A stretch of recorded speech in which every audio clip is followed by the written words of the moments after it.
हमारा रिजल्ट बहुत बेहतरीन आया है।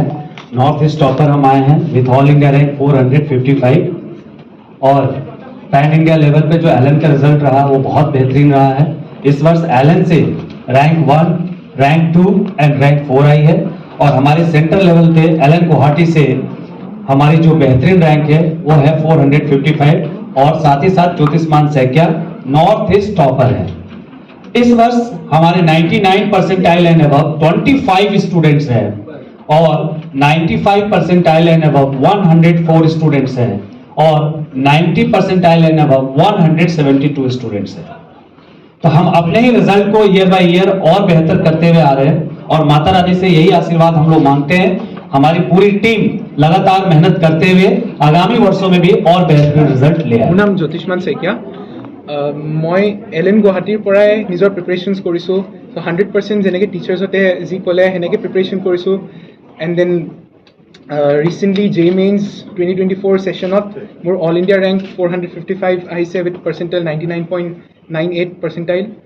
And talking about future aspects and all that, কাৰেণ্টলিতো মই এতিয়া IIT এডভান্সৰ কাৰণে প্ৰিপেয়াৰ কৰিছোঁ, যি এডভান্সৰ কাৰণে প্ৰিপেয়াৰ কৰি আছোঁ। কাৰণ এতিয়া বহুত বেছি ফিউচাৰ এছপেক্ট কি কলেজ পাম কি নাপাম সেইবোৰ বেছি চিন্তা কৰি এতিয়া ইমান আমাক টিচাৰ্ছেও কৈছে কি ইমান বেছি চিন্তা কৰি লাভ নাই, কাৰণ এতিয়া কষ্ট কৰি যাব লাগে। চ' যিখিনি আমাক কৈছে, যিখিনি এছাইনমেণ্টছ দিছে, যিখিনি টেষ্ট চিৰিজ হয়, যি কৰিব লাগে চববোৰ আমি একেলগে চব আমাৰ লগৰবিলাকে একেলগে ছল্ভ কৰোঁ।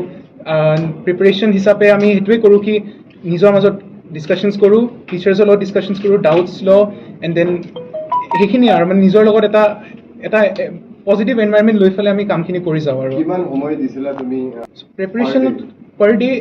ইট ডিপেণ্ডছ ৰেডাৰ কি কোনটো সময়ত আমি কথা কৈ আছোঁ। চ' ইনিচিয়েলি যেতিয়া আমি ক্লাছ 11 আৰম্ভ কৰিছিলোঁ সেইটো সময়ত বস্তুবোৰ বুজিবলৈ বহুত টান হয়, কাৰণ 10 to 12 যোনটো জাম্প এটা আহে সেইটো যোনটো বহুত ষ্টুডেণ্টছৰ এটা এটা মানে খোকোজা টাইপ লাগে, সেইটো ফিলিংটো চবৰে আহে, মোৰো আহিছিলে। চ' সেইটোৰ লগত ডিল কৰিবলৈ মই ইনিচিয়েলি বহুত মানে এক্সেচিভ এমাউণ্ট অফ টাইম এটা দিছিলোঁ, বাট দেন লাইক পিছলৈ এইটো ৰিয়েলাইজ কৰা হয় কি ইমান বেছি এমাউণ্ট অফ টাইম হেল্ডি নহয়। Like about 14 hours 15 hours day on a stretch without taking breaks. But then so' after like a month or so' আমাৰ টিচাৰ্ছেও ক'লে কি আমি ৰেষ্ট ল'ব লাগে, মাজত ব্ৰেকছ ল'ব লাগে, but then effectively long sitting practice কৰিব লাগে। So' by 11 ending to class 12 beginning আমাৰ about self study time about effectively 10 to 12 hours হ'ল। এণ্ড দেন বিগিনিং মাজত যেতিয়া আকৌ চিলেবাছ ফাষ্ট যাবলৈ আৰম্ভ কৰিলে, then we increase our study times, like all of us we increase our study times from 12 to about 14 hours, but then effectively if we say it's about 12 hours, and now revision is going on. So during revision it's about still it's about 12 to 14 hours. So that's the kind of ideal preparation.